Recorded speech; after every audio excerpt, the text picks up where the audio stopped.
The Honourable Leader of the Opposition. This week, Prime Minister has lost control of our borders.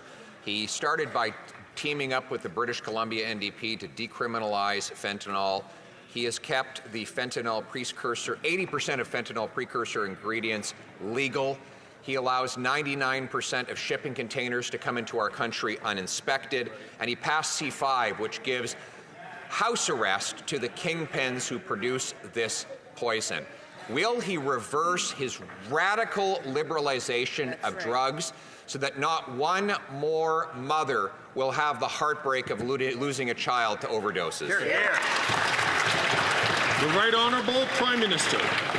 Mr. Speaker, the toxic drug epidemic has been hitting hard in communities right across this country and indeed across North America. That is why we have been stepping up in an evidence-based, compassion-based, public health-based approach to solving for the opioid epidemic and the toxic drug crisis. We're going to continue to lean on scientists and researchers and compassionate frontline workers as we invest to support Canadian families from coast to coast to coast. It is not more ideology proposed by the Leader of the Opposition that is going to solve this. It is the careful application of reasonable responses. That's right. The Honourable Leader of the Opposition. It is his weird, woke liberalization ideology that has caused the 47,000 deaths and the 200% increase in overdoses.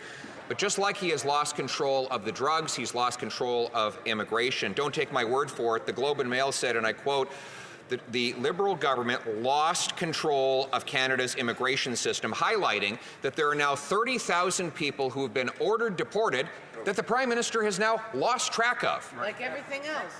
What's his plan to find them and deport them?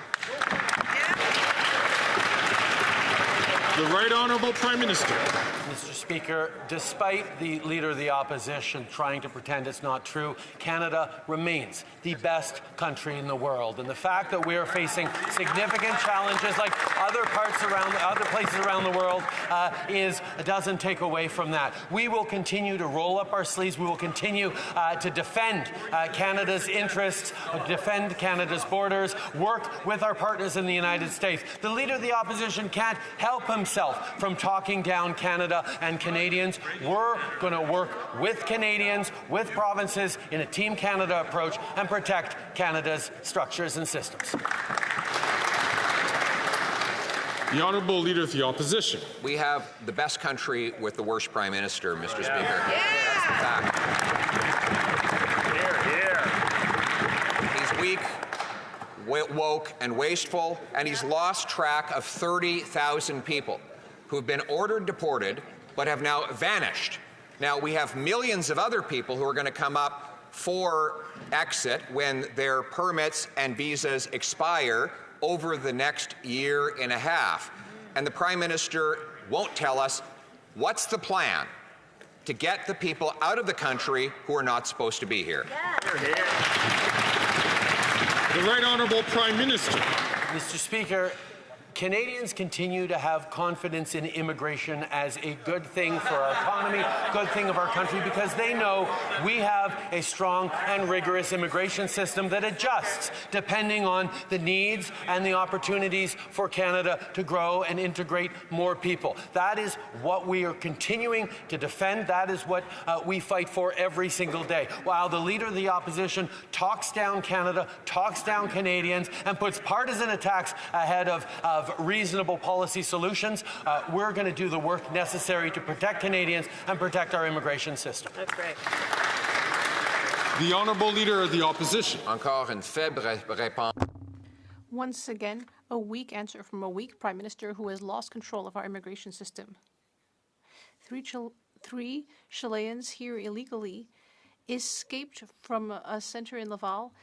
These three fugitives can be added to 750 individuals who can be considered dangerous in Quebec, and that this government is unable to get out of the country. And we've learned that this government has literally lost track of 30,000 people under expulsion orders. What is the plan to get these people out of the country? The Right Honourable Prime Minister. Mr. Speaker, over recent years, we have significantly invested in our border security services. We have invested in our police services. That's a real contrast with the Conservatives who fired 1,100 border agents when they were in power. They have made cuts to law enforcement. They have made cuts to the border. They have chosen to harm Canada's security and to instead promote dangerous weapons. And that is why we have put an end to the ability to purchase assault-style weapons. The honourable member.